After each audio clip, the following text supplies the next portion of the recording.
هتلاقوا فيه تيارات هوا جامده وموجه جامده.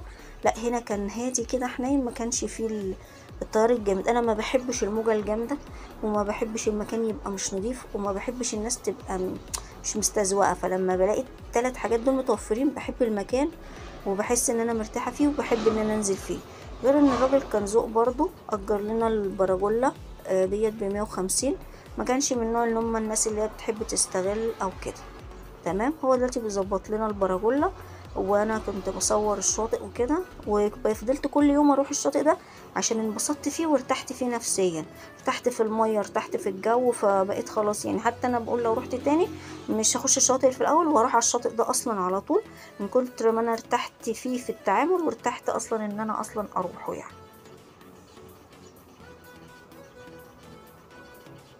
طبعا لما كنت مصوره الحاجات دي انا ما كنتش عارفه انزلها ولا لا، ما كنتش مكرره يعني، فنزلتها. فمعلش لو في هزه في الصوره او حاجه.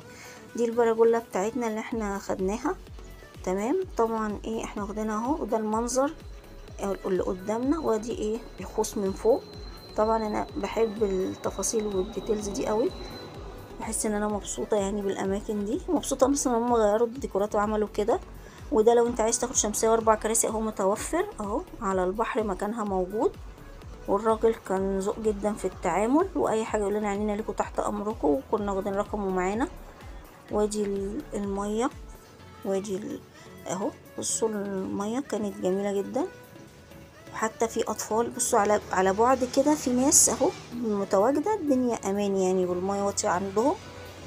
ماشي. حتى الموجة هادية، مش اللي هي بتوقع او بتوجع او كده، لا هادية. لا كانت لذيذة.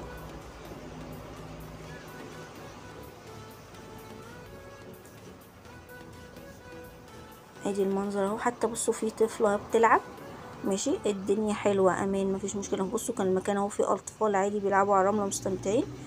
كان يعني اللي معاه اطفال تمام يعني، في نفس الوقت اللي كان فيه النوى، وفي نفس الوقت الاماكن التانية كانت مش نظيفة، نفس الاماكن التانية اللي كان فيها موجة عالية يعني.